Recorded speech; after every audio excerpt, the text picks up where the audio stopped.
Bueno, muy buenos días para todos. Hoy tenemos un tema muy interesante que les va a encantar, que es la anatomía de la vía lagrimal.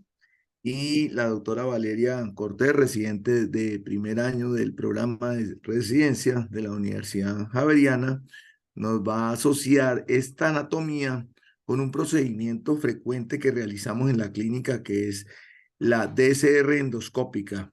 Adelante, Valeria. Bueno, muy buenos días a todos.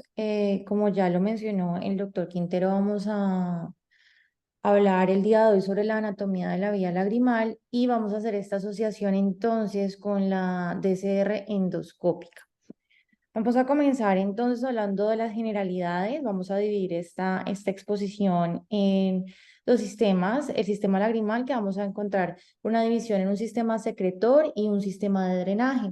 El sistema de drenaje lagrimal es un aparato más complejo y es el responsable de generar este flujo de lágrimas desde el ojo, que va desde el canto medial, hacia la cavidad nasal, que terminaremos en el meato inferior. Cuando tenemos alguna alteración a este nivel, vamos a encontrar que se puede manifestar como epífora. Entonces, la lágrima vamos a tener que está compuesta por varias capas. Entre ellas, vamos a ir desde la superficie ocular hacia arriba. Tenemos una que vamos a hablar sobre el glicocálix, que está dado por las células escamosas estratificadas de la córnea y la conjuntiva, y tiene como función proveer esta hidratación mediante capas desadhesivas y así brindar protección. Continuamos con la capa mucosa. Esta también está dada pues, por las células caliciformes conjuntivales y células escamosas estratificadas de la córnea y la conjuntiva. Esta capa tiene proteínas, electrolitos y agua.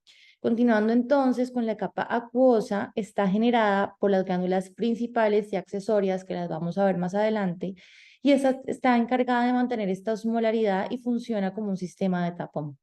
Ahora, terminando como la capa lipídica, va a estar dada, como lo sabemos, por las glándulas de meibomio y tiene como función dar una barrera hidrofóbica que brinda estabilidad, haciendo que haya mayor tiempo de esta lágrima en la superficie ocular y así evitar que se dé la evaporación.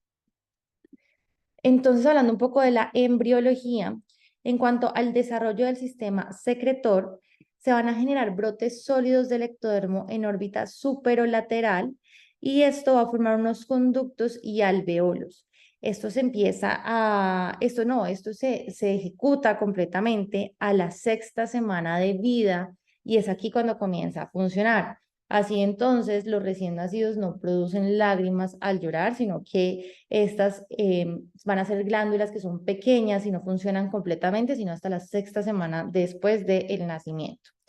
En cuanto al desarrollo del sistema de drenaje, más o menos hasta el final de la quinta semana de gestación se va a generar el surco nasolagrimal y esto se va a formar como un surco que se encuentra en la prominencia nasal y maxilar. En el suelo de este surco se va a generar como tal el conducto nasolagrimal y se desarrolla a partir de un engrosamiento que va a ser lineal del ectodermo. Luego se va a dar un cordón como sólido subyacente que va a separar este ectodermo y se hunde a nivel del mesénquima. Y este conducto se va a empezar a extender de manera intranasal, llegando ya como al meato inferior. Y este al final se va a romper, generando un nuevo orificio que luego vamos a conocer como la válvula de Hasting. Esta canalización completa totalmente se va a dar después del el momento del nacimiento hasta los 6 meses de vida aproximadamente.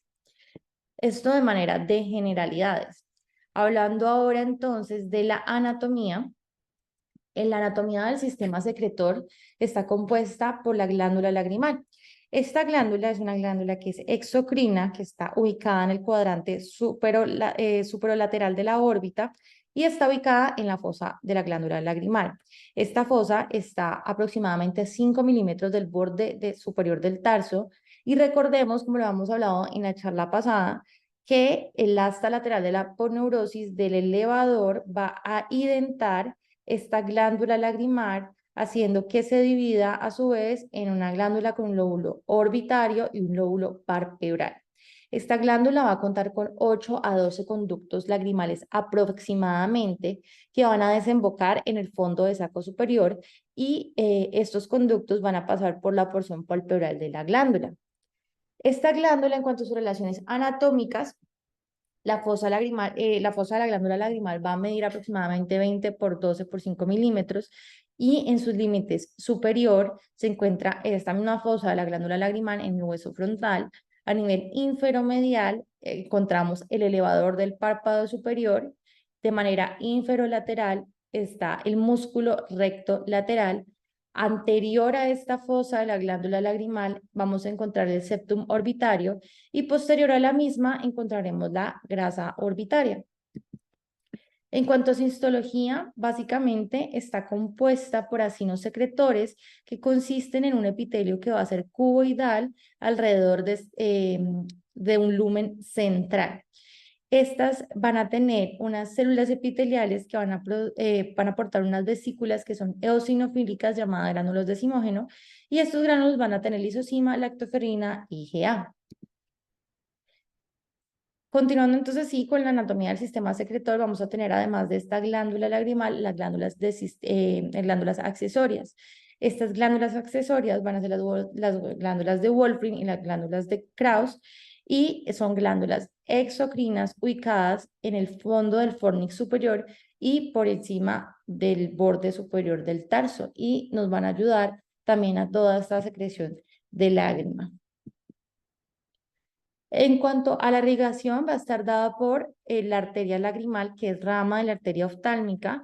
En su drenaje venoso encontraremos la vena oftálmica superior que va a drenar al seno cavernoso y vamos a tener también una profunda relación con las neuronas sensitivas de la glándula lagrimal que van a ingresar al sistema nervioso central a través de la rama lagrimal del nervio oftálmico. Entonces, ¿cómo funciona esto? Cuando nosotros tenemos una irritación a nivel de la superficie ocular, se va a dar una producción de lágrimas por parte de la glándula lagrimal. Y esto lo da la rama oftálmica del nervio trigémino que proporciona toda esta vía sensorial, es decir, la vía aferente en este arco lagrimal reflejo. Ya la vía eferente es una vía que es un poco más compleja y está compuesta tanto por fibras simpáticas como parasimpáticas y estas fibras parasimpáticas se van a originar en el núcleo salival superior de la protuberancia, haciendo que luego salga del tronco del encéfalo con el nervio facial con el nervio facial. Estas fibras lagrimales salen del nervio facial también como el nervio petroso superficial y pasan al ganglio esfenopalatino. Desde ahí entonces se cree que ingresan como tal a la glándula lagrimal a través de la rama superior del nervio cigomático a través de una anastomosis del nervio cigomático temporal y el nervio lagrimal. Ahora ya para continuar como tal en el sistema de drenaje, vamos a tener que este se va a dar a través de la entrada por unos puntos que van a ser los puntos lagrimales que están ubicados medialmente en el margen del párpado superior e inferior. Estos puntos lagrimales inferiores los vamos a ver después, pero van a estar ligeramente más lateral que los puntos superiores. Y estos puntos generalmente están invertidos y opuestos al globo ocular dentro del lago lagrimal. Cada punto va a estar rodeado por una ampolla, que es una elevación carnosa orientada perpendicularmente al margen del párpado y conduce un segmento vertical de cada canalículo. Ya lo vamos a ver con mayor profundidad. Los canalículos van a estar revestidos por un epitelio escamoso, estratificado, no queratinizado y no son productores de mucina. Como les había comentado, inicialmente van a discurrir verticalmente aproximadamente 2 milímetros y luego van a hacer un giro de 90 grados, continuando más o menos de 8 a 10 milímetros de manera horizontal, luego llegando al canalículo común que posteriormente se va a unir al saco lagrimal. Aquí este saco lagrimal va a discurrir y luego va a formar el conducto nasolagrimal que finalmente va a terminar en el meato inferior drenando todo este material de lágrima que producimos.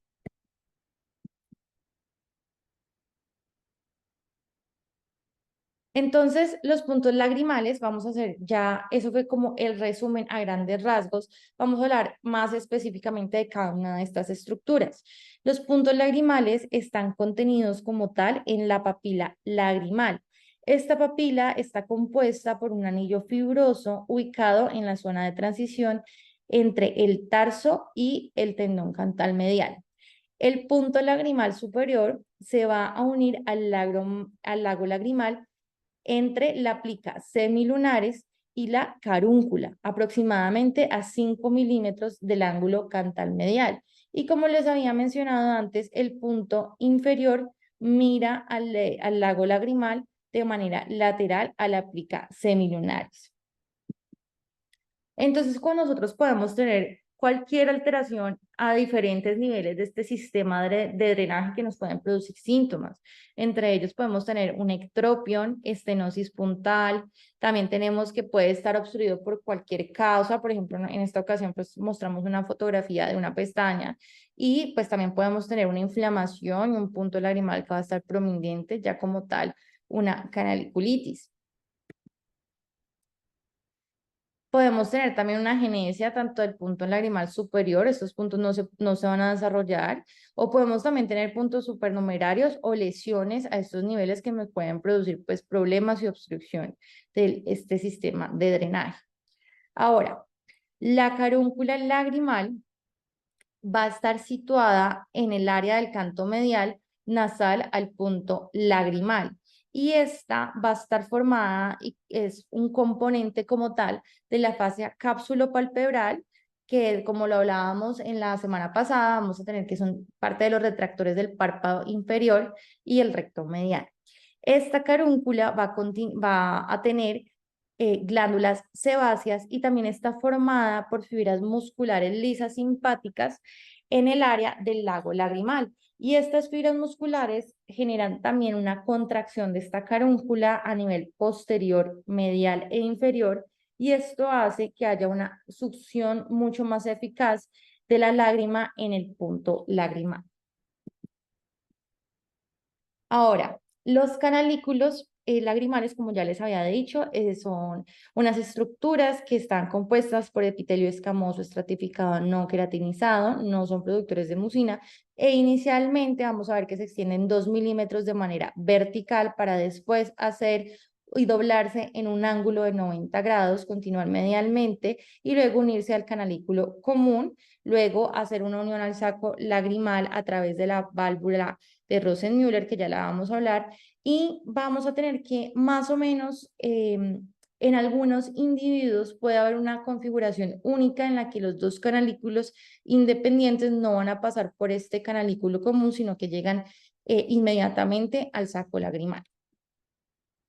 Estos canalículos, yo les mencioné ahorita que el punto lagrimal inferior va a estar ligeramente lateral en comparación al punto lagrimal superior. Y esto se va a dar porque cuando se está desarrollando y a manera de la embriología, vamos a tener un crecimiento más rápido del maxilar en comparación del hueso frontal. Y esto que genera, pues que al tener este crecimiento más rápido, este punto lagrimal se va a desplazar, va a alar esta tira del punto lagrimal inferior de manera lateral en comparación al punto lagrimal del párpado superior. Estos canalículos horizontales van a medir aproximadamente de 8 a 10 milímetros de longitud y van a contar con un diámetro de aproximadamente 0,5 a 1 milímetro. Estos canalículos van a estar rodeados por el músculo orbicular que se va a encontrar justo debajo del margen del párpado, como lo hablamos la vez pasada, y van a atravesar la fascia lagrimal que rodea como tal al saco lagrimal. Estos canalículos entonces se van a unir en un ángulo agudo en el canalículo común de aproximadamente, en el canalículo común, y este canalículo común va a medir aproximadamente 1,2 milímetros de diámetro. Luego se van a inclinar de manera posterior al tendón cantal medial y luego van a doblarse en el canalículo común en un ángulo aproximadamente de 118 grados antes de pasar anteriormente para entrar al saco lagrimal de aproximadamente en un ángulo de 58 grados. Luego también vamos a tener la válvula de Rosenmüller. Antes de hablar de la válvula de Rosenmüller, quiero comentarles que estas angulaciones que se dan con los canalículos para permitir también que no se dé este reflujo, que no vaya a haber reflujo de toda esta lágrima a través de los canalículos y que pueda tener reflujo hacia los puntos lagrimales.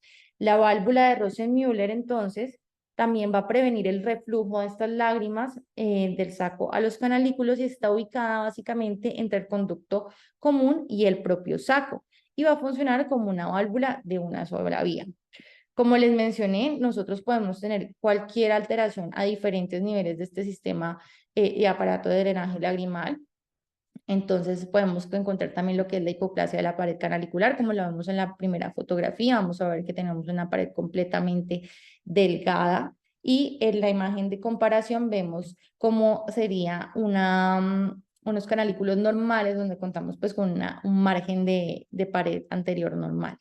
Podemos encontrar también fístulas y disgenesias de estos canalículos, generándome también todos los síntomas de una obstrucción a nivel del aparato lagrimal. Entonces, continuando con todo esta anatomía, ya hablamos de los puntos lagrimales, la carúncula, el pliegue semilunar y los canalículos. Vamos a ubicarnos ahora en el saco lagrimal. Para hablar del saco lagrimal, se hace necesario hablar también de la fosa lagrimal. Esta fosa lagrimal está ubicada básicamente en la pared medial y está dada, el saco va a estar dentro de las crestas lagrimales anterior y posterior, ya lo vamos a ver más adelante. También dentro de la pared medial, como lo podemos ver en esta imagen, vamos a tener lo que es la lámina papirácea, que es una lámina bastante delgada, ya la vamos a ver, que va a ser muy importante en este tema de la anatomía, sobre todo también en los procesos quirúrgicos. Entonces, esta fosa del saco lagrimal va a medir aproximadamente 16 milímetros de alto, con un ancho de 4 a 9 milímetros y 2 milímetros de profundidad. Suele ser más estrecha en las mujeres y, como podemos ver, va a ser más ancha en su base. Va a ser más ancha en su base y vamos a contar con una estructura que va a ser la sutura de nota, que vamos a ver cómo discurre de manera paralela a la cresta lagrimal anterior. Y esta sutura es muy importante, sobre todo para estas intervenciones de la DCR que es externa, porque por acá van a pasar ramas de la arteria infraorbitaria, que son las encargadas de irrigar toda la parte del hueso y la mucosa nasal. Entonces, la pared como tal, aquí pues vemos señalada en el círculo amarillo lo que es la fosa lagrimal y la pared medial está formada de manera anterior hacia posterior por la apófisis frontal del maxilar superior, el hueso lagrimal. Aquí vamos a poder ver cómo está le señalo aquí, la cresta lagrimal anterior, la cresta lagrimal posterior que me van a componer esta fosa. Entonces aquí está la sutura de nota, que es la que les estaba comentando, que discurre de manera paralela como tal a la cresta lagrimal anterior, que pasan todas estas ramas de la arteria infraorbitaria.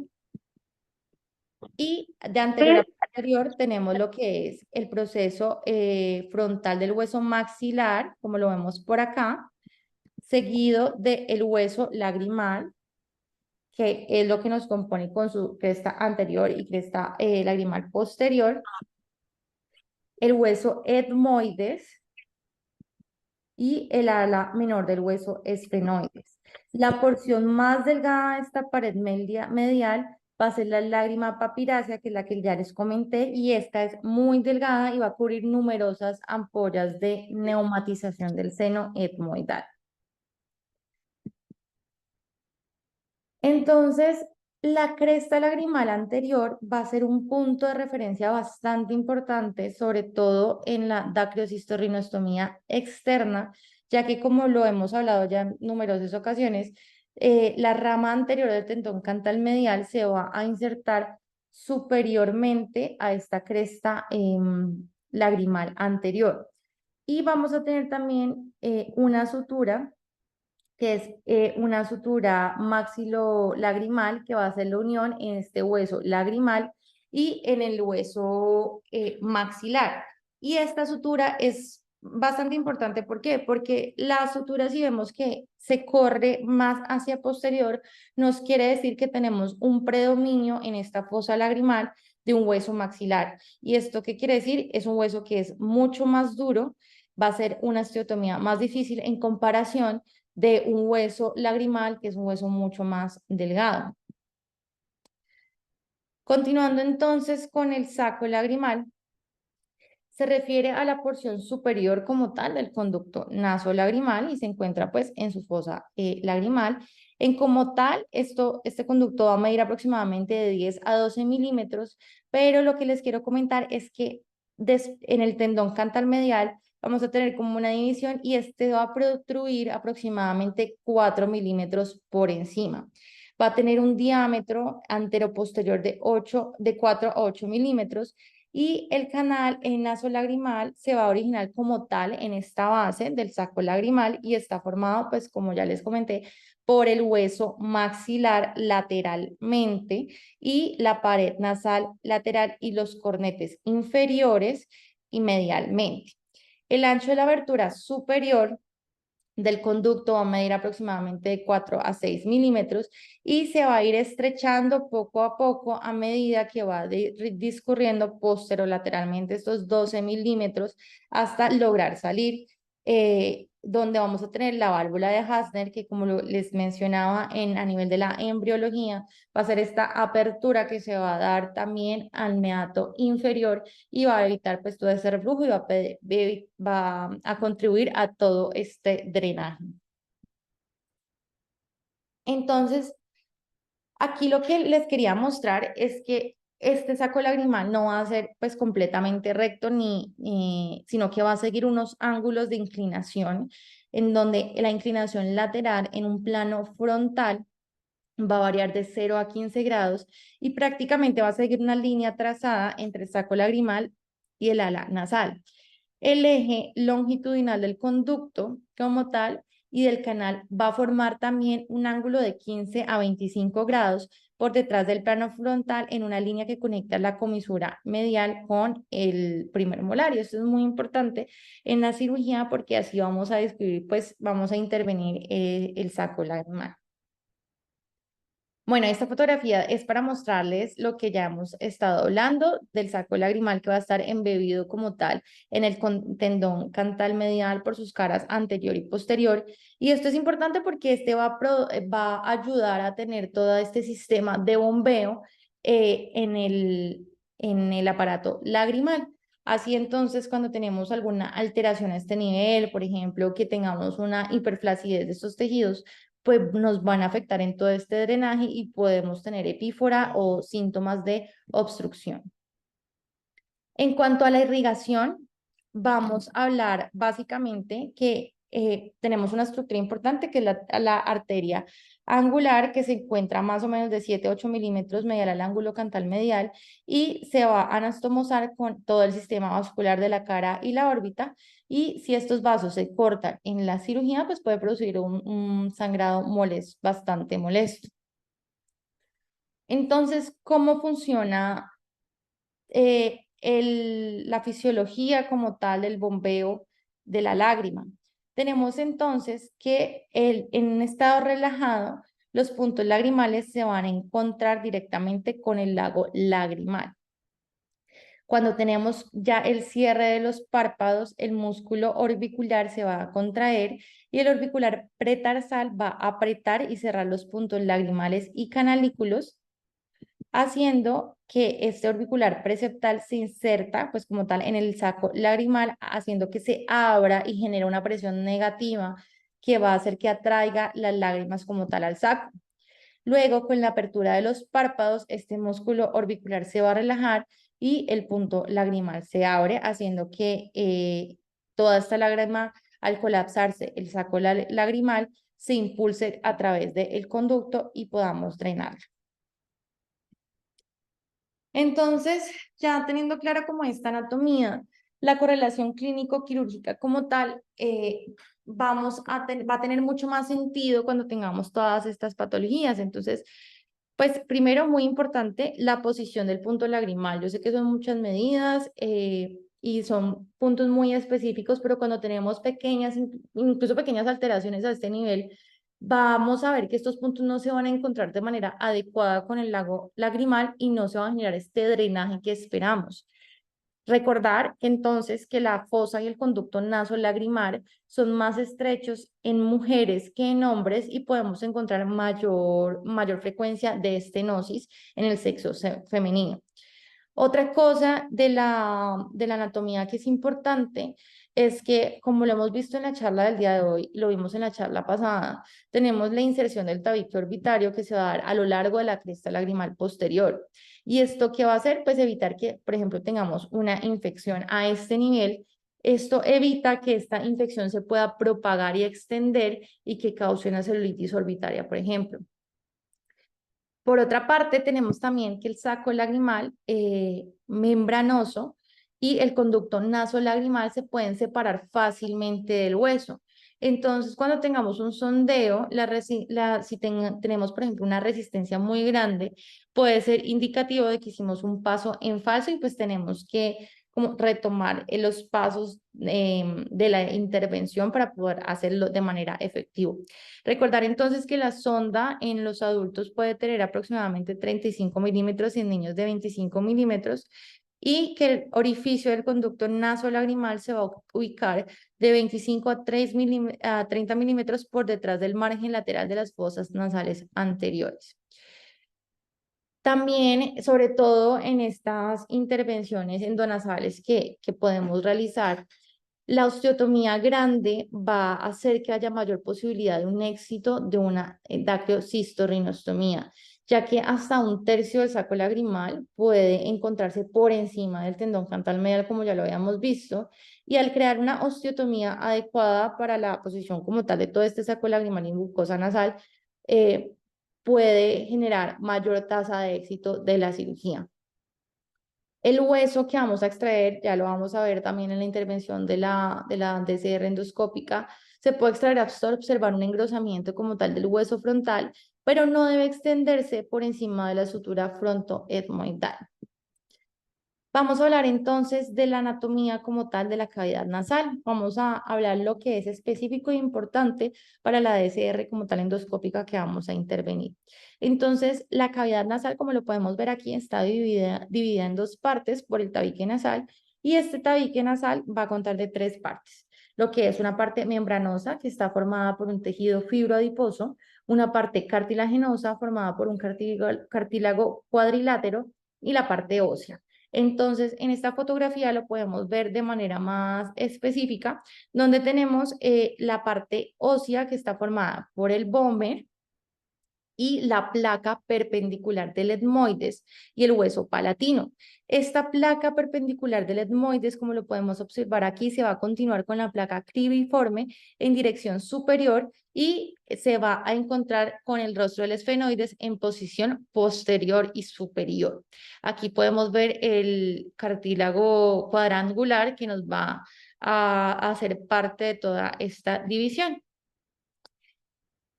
Ahora, los cornetes nasales, sobre todo para nosotros, va a ser una medida anatómica importante porque así vamos a poder tener una adecuada ubicación.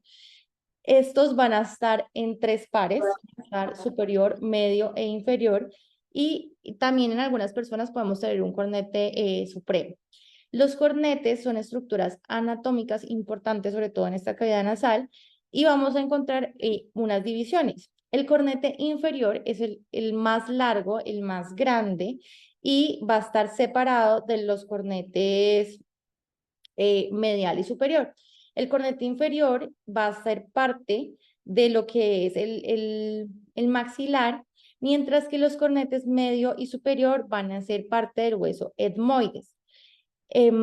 Normalmente el cornete medio va a tener una superficie cóncava que va a estar orientada como tal hacia la pared lateral y a veces este cornete medio puede estar neumatizado y se va a conocer como una concha bulosa y es un hallazgo bastante común. Entonces, en estas fotografías podemos ver lo que les mencionaba, el cornete inferior, medio y superior, y vamos a ver es unas relaciones anatómicas importantes acá. Entonces, aquí a nivel del cornete del meato inferior vamos a tener la abertura del conducto lagrimal y aquí estamos haciendo un corte como tal de estos cornetes en esta segunda fotografía, donde vemos todas las relaciones anatómicas importantes a nivel del cornete medio. Entonces, por ejemplo, aquí vamos a poder ver como tal el infundíbulo abierto, donde vamos a encontrar el conducto frontonasal que drena el seno frontal y las celdas etmoidales anteriores en el conducto, en el cornete medio. Ya también vamos a tener que las celdas etmoidales medias, vamos a ver que tenemos la abertura a nivel de la bula etmoidal y tenemos que las celdas etmoidales posteriores van a drenar en la parte lateral del meato superior. Y aquí tenemos todas estas relaciones anatómicas como tal con los senos paranasales, el seno esfenoideo y vamos a encontrar también a este nivel la abertura del seno maxilar en el suelo del receso esfenoetmoidal. Aquí podemos encontrar toda esa relación y estrechez anatómica que se da con este conducto también y el saco nasolagrimal, como vemos que discurre a través de la pared lateral y vemos cómo el cornete medio va a ser un punto referente anatómica bastante importante. Entonces, en cuanto a los senos paranasales, vamos a hablar como tal del vestíbulo nasal. El vestíbulo nasal es un pequeño espacio interno que se encuentra dentro de las narinas y está recubierto como tal por piel y folículos pilosos. Y va a ser importante porque aquí podemos utilizar algunos abordajes endonasales que nos va a permitir llegar a este saco lagrimal. Los senos etmoidales pueden neumatizar incluso la placa orbitaria del hueso frontal y pueden llegar a crecer hasta el hueso lagrimal. Estos senos etmoidales van a tener una forma de caja rectangular donde vamos a ver que va a ser más anchos a nivel posterior que a nivel anterior y estos van a drenar como tal hacia el meato medio y los posteriores, como ya les había mencionado, van a drenar hacia el meato superior. El hueso etmoides entonces va a estar formado por dos laberintos etmoidales unidos por una hoja perforada de hueso que está entonces con la lámina cribosa. Vamos a tener también una lámina perpendicular que va a descender verticalmente en el plano medio sagital desde la lámina cribosa y va a formar parte de lo que es el tabique nasal. Esta hoja lateral va a ser la lámina papirácea, que lo que les venía mencionando es bastante delgada y va a también ser parte de esta estructura, formando también la pared medial de la órbita. Y esta hoja medial formará parte superior de la pared lateral de la cavidad nasal, que está compuesta por dos apófisis y un abultamiento como tal. Dos apófisis van a ser las conchas nasales superior y medio, que se van a curvar hacia abajo para terminar en los bordes mediales libres. Entonces aquí vamos a tener como tal estas relaciones con estos senos paranasales, estos cornetes, los meatos, donde en esta imagen los vamos a poder ver un poquito mejor. Aquí vamos a tener el cornete medio, el cornete superior y el cornete supremo que se originan como tal en la placa etmoidal. La punta anterior del cornete medio va a corresponder con la proyección como tal de la fosa lagrimal y el conducto nasal frontal va a drenar por debajo de la porción anterior y el ostium etmoidal. Esto va a ser debajo como tal debajo y posterior del cornete medio. El seno maxilar entonces va a drenar a través del ostium por debajo también del cornete medio, justo detrás de la bula etmoidal y el hiato semilunar. Y el conducto nasolagrimal, pues como ya lo hemos hablado bastante el día de hoy, va a desembocar como tal debajo del cornete inferior a través de la hendidura o la hendidura o válvula como tal, que se solapa dentro de la mucosa de 2 a 5 milímetros de largo aproximadamente, que es la famosa válvula de Hasten de la que hemos estado hablando. Entonces, entendiendo toda esta anatomía, vamos a poder aplicarla a lo que es la dacriosistorrinostomía endoscópica. ¿Cuáles son los objetivos de esta cirugía? Pues poder establecer una comunicación adecuada entre las vías lagrimales y la fosa nasal. Esta vía endonasal va, como pro, tiene que, no vamos a contar con incisiones en la piel, y tenemos las DCRs clásicas, que es la externa, la transcanicular, y la endonasal, que son los tipos de datos que podemos realizar. Se ha visto que la DCR endoscópica tiene la misma tasa de éxito que una clásica o externa y que tiene una curación más rápida, por lo que actualmente ha cogido mucho auge. Entonces, ¿cuándo voy a hacer yo una DCR endoscópica? Bueno, un paciente que tenga epífora crónica, que tenga una dacriostenosis con cuadros crónicos de dacriocistitis, ya sea también por una dacriostenosis traumática, congénita o tumoral, o que haya una presencia de un dacriolito. Entonces, a grandes rasgos y en resumen, la técnica va a consistir en extirpación de un colgajo de la mucosa nasal o una resección como tal del bloque del área correspondiente al saco y conducto nasolagrimales. Se va a hacer una osteotomía para extirpar la apófisis frontal del maxilar y el hueso lagrimal. Esto es lo que se va a resecar, que esto es lo que va a cubrir el saco. Y en ocasiones, a veces va a ser necesario también extirpar la apófisis uncinada para permitir una adecuada exposición de la cara superior del conducto nasolagrimal. Luego tenemos la apertura del saco lagrimal, se retira la pared medial del saco y luego hacemos una intubación bicanalicular. Entonces, para este procedimiento tenemos que hacer una preparación como tal de la nariz, y a nivel de la anestesia, entonces vamos a tener que es necesario utilizar un vasoconstrictor prequirúrgico porque sabemos que la nariz es bastante vascularizada y podemos tener bastante sangrado. Tenemos que utilizar descongestionante 2 horas y 1 hora antes, después de la cirugía, 2 horas antes de la cirugía y 1 hora después de la cirugía, y así vamos a poder tener una mejor visualización. La anestesia puede ser tanto local como general, pero se prefiere utilizar anestesia general, sobre todo en pacientes que tienen una dacriocistitis aguda, y una anatomía difícil. También depende pues de la preferencia del paciente. Vamos a hacer una infiltración con lidocaína al 2% más epinefrina en la pared lateral de la nariz y el cornete medio, y podemos utilizar también una gasa empapada con vasoconstrictores con neosinefrina, por ejemplo, al 0.25 o lidocaína al 3% en la fosa nasal, favoreciendo pues como tal esta vasoconstricción para evitar los sangrados molestos en la cirugía. Entonces, aquí vamos a tener una representación de una vista endoscópica del cornete medio izquierdo. Del cornete medio izquierdo vemos el septum acá y tenemos aquí el cornete medio. Vamos a poder observar la apófisis frontal del maxilar superior y el hueso lagrimal, además del proceso uncinado. Esto es lo que nosotros vamos a observar a nivel endoscópico y vamos a ver cómo discurre todo, bueno, el saco lagrimal y todo el conducto nasolagrimal. Entonces vamos a hablar paso a paso como de la técnica quirúrgica. Lo primero que se debe hacer es crear un flap mucoso de base posterior para exponer el hueso lagrimal y la apófisis frontal del maxilar. Entonces lo que se realiza es hacer una incisión superior que corre 10 milímetros por encima de la axila del cornete medio, que va a ser esta curvatura que podemos observar en un punteado verde. Esta incisión se va a extender 2 a 3 milímetros por detrás de esta estructura y va a avanzar 10 milímetros hasta la apófisis frontal del maxilar.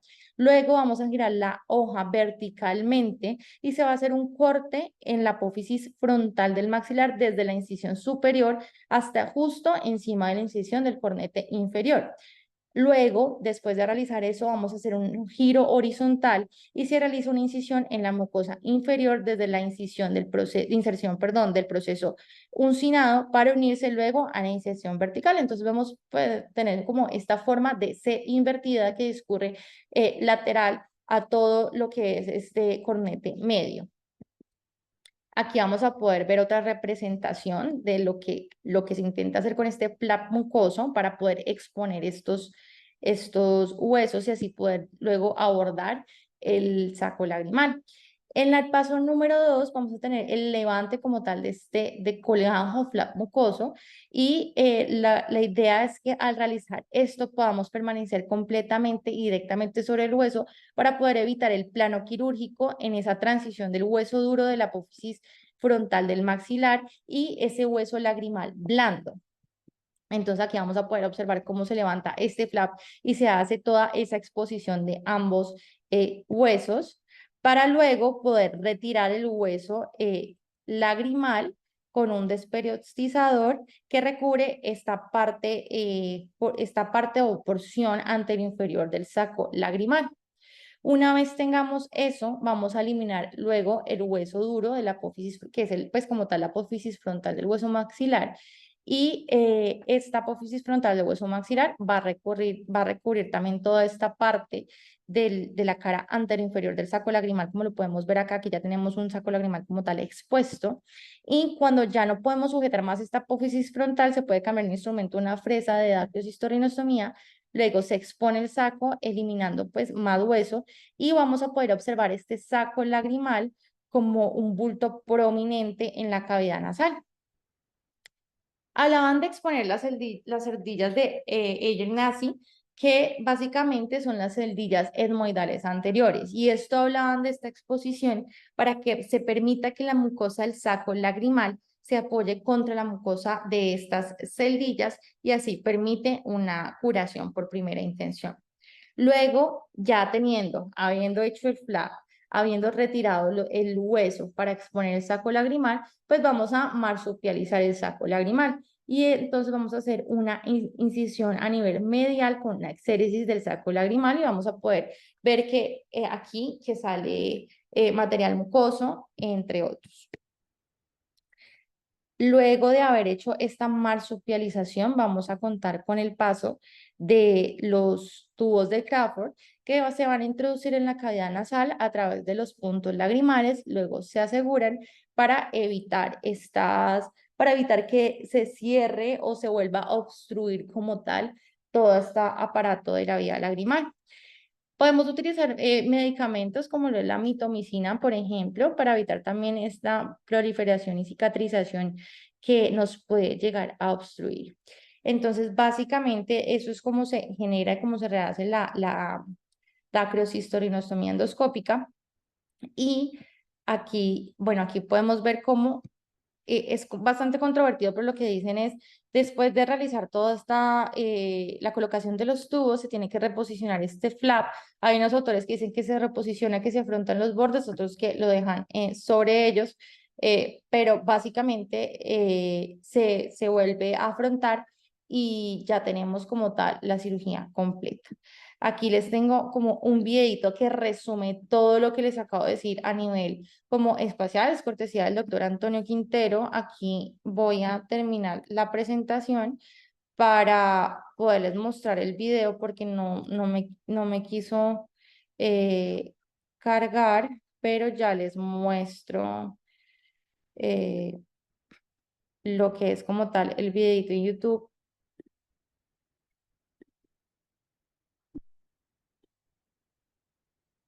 Ah,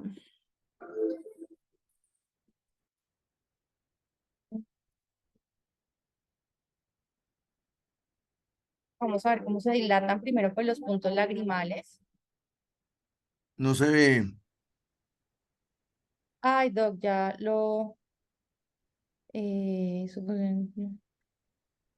Mm, ya vuelvo a compartir pantalla. Perfecto.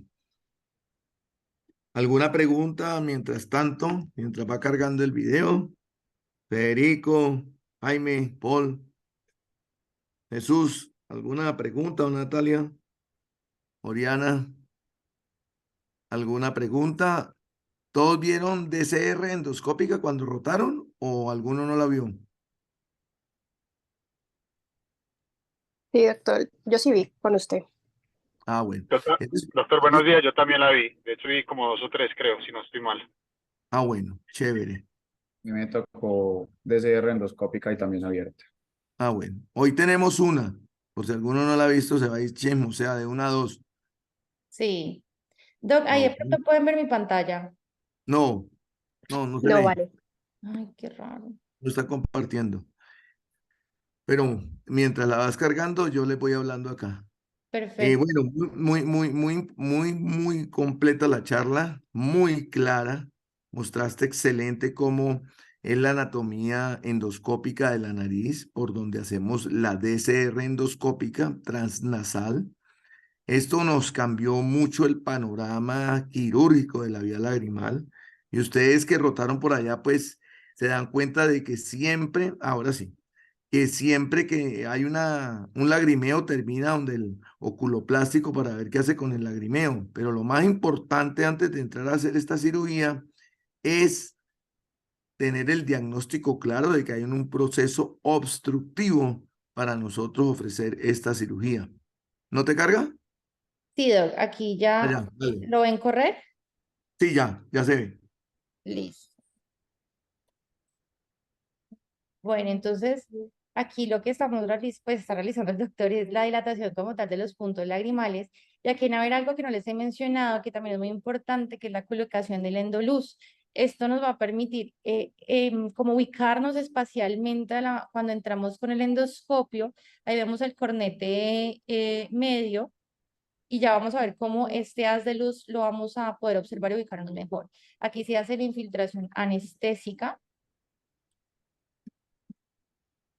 y vemos cómo la transiluminación de la endoluz nos va a permitir ubicarnos bien dónde está el saco lagrimal. Aquí pues están utilizando todos los temas del vasoconstrictor para evitar todos los sangrados molestos que podemos encontrar a nivel de la cirugía.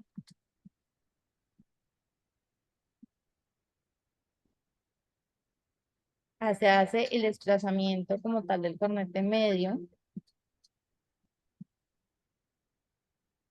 Volvemos a verificar con la endoluz dónde estamos ubicados. Y vamos a hacer la incisión de la mucosa nasal, lo que hablábamos del flap de la mucosa nasal, para poder hacer esta exposición del hueso lagrimal y la apófisis frontal del hueso maxilar.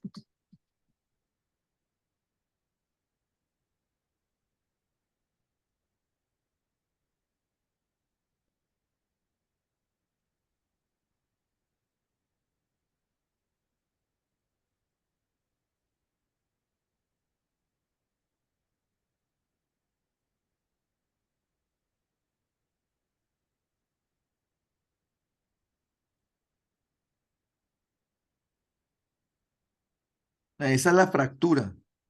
Ahí ya estamos haciendo como tal el levantamiento exacto de la fractura del hueso lagrimal para poder hacer la exposición del saco lagrimal.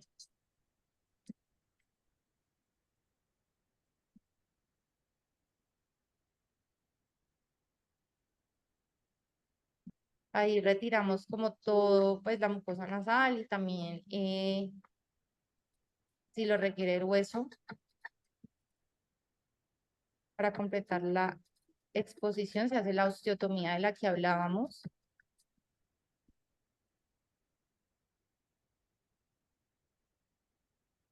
Y ven que están verificando todo el tiempo con la endoluz dónde estamos ubicados. Ahí vemos que expusimos bien donde necesitábamos ubicarnos porque pasa la endoluz que la habíamos insertado a nivel de los como canalículos y toda esta parte como superior. Aquí lo que está haciendo el doctor es la resección como tal del saco lagrimal.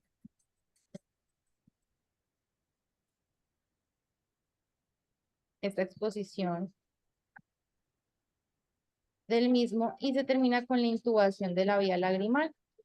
Se hace pues bicanalicular, se coloca la mitomicina, como les comentaba, para evitar como todo este tema de proliferación y que pues se nos vaya a obstruir. Y pues se aseguran los tubos de Crawford que se acaban de insertar. Listo. Básicamente esto era entonces lo que les tenía para el día de hoy de la anatomía de la vía lagrimal y la DCR endoscópica. Muy bien, Valeria, súper. Bueno, importantísimo que ustedes están muy expuestos en la consulta a que entonces llegan estos lagrimeos y lo primero que uno mira es los puntos lagrimales y estos puntos lagrimales a veces están pues pequeñitos, no, eso es que están estrechos y uno empieza a dilatar los puntos lagrimales. Mucho cuidado con esa dilatación de puntos lagrimales porque como lo explicó Valeria, estos puntos lagrimales tienen unos, ¿cómo se llama eso? Ligamentos alrededor del punto lagrimal, que hace de que cuando uno lo rompa, ya el punto lagrimal pierde esa permeabilidad de hacer succión. Entonces, ser muy cautos y estar muy claros cuando realmente hay una estenosis de punto lagrimal. No siempre hay estenosis de punto lagrimal. A veces los puntos lagrimales son pequeñitos, pero ellos están funcionando. Entonces, tener muy claro eso antes de dilatarlos.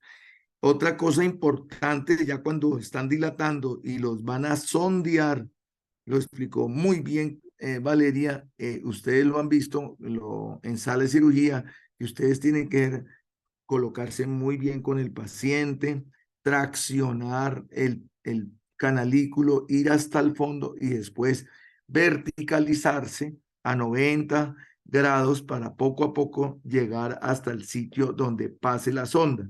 Si lo hacemos de forma abrupta, podemos generar falsas vías y estos pacientes cuando a veces vienen a cirugía muy toreados, se vuelve muy complejo saber cuál de todas las vías que tiene es la que uno va a canalizar. Entonces, tener en cuenta eso. Y no sé, alguna pregunta. Cuando la hacemos vía externa, importante la arteria angular, ¿no?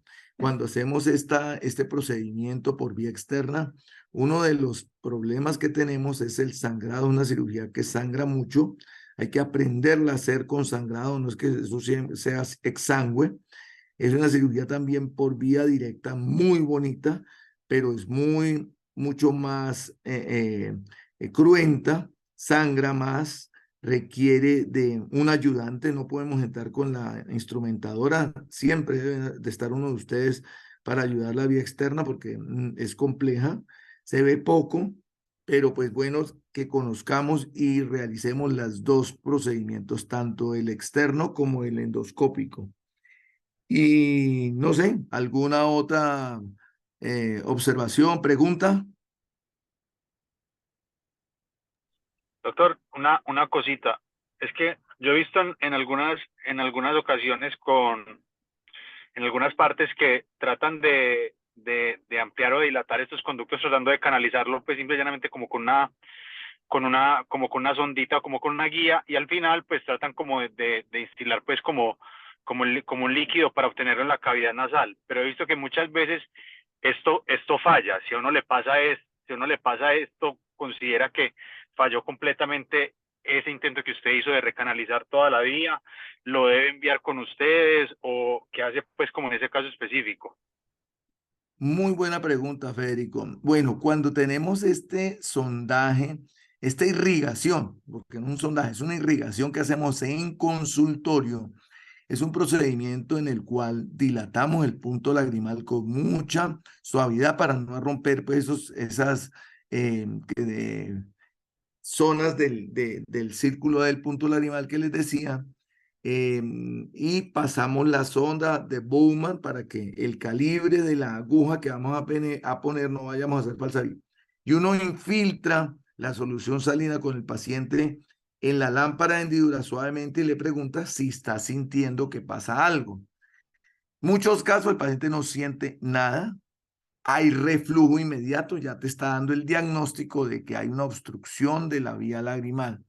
Esa obstrucción de vía lagrimal puede ser alta o baja.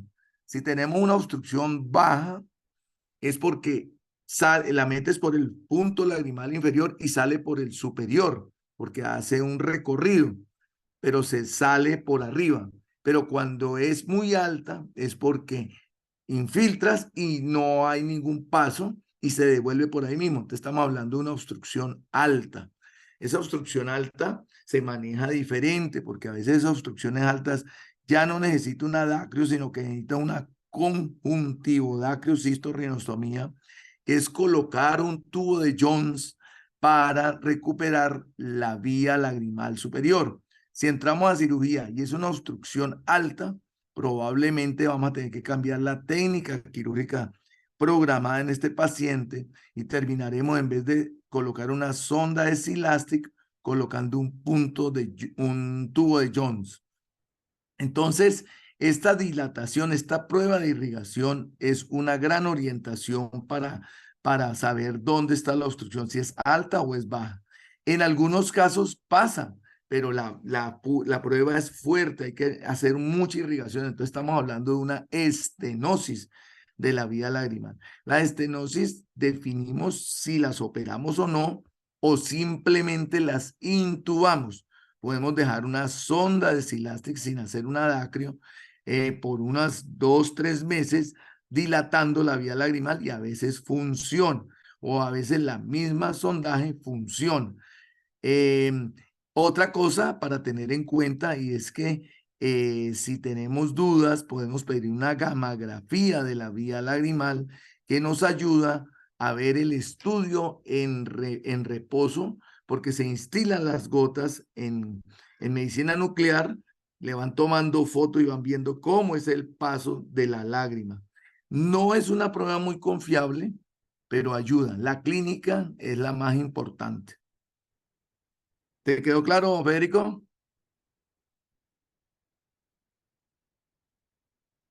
Aló.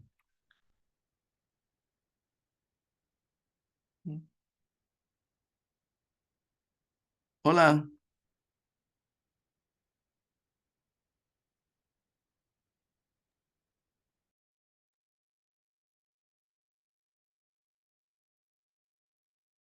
Hola. Hola, Doc. Creí que se había cortado. No, no, aquí es súper claro, la verdad, la explicación. Sí, yo también estuve leyendo de esas pruebas de Jones y de la intervención y pues realmente es bastante útil, ¿no? Toda esta irrigación para saber pues, la ubicación anatómica y todo, pues, de dónde está la obstrucción y cómo intervenirla. Muy claro, Correcto. doctor. Muchas gracias. Sí, bueno, qué bueno. Bueno, entonces, gracias, Valeria, excelente. Para todos una feliz semana. El que quiera ver la cirugía hoy, vamos a tener una cirugía de una acre, eso es una cirugía corta, de 1 a 2 estamos haciendo la cirugía. Entonces, para que la puedan ver, no siempre cuando rotan pueden ver una acrio endoscópica o una acrio externa, ¿ya? Bueno, chao, chao. Bueno, doctor, muchas gracias. Gracias a todos. Que estén muy bien. Hasta luego.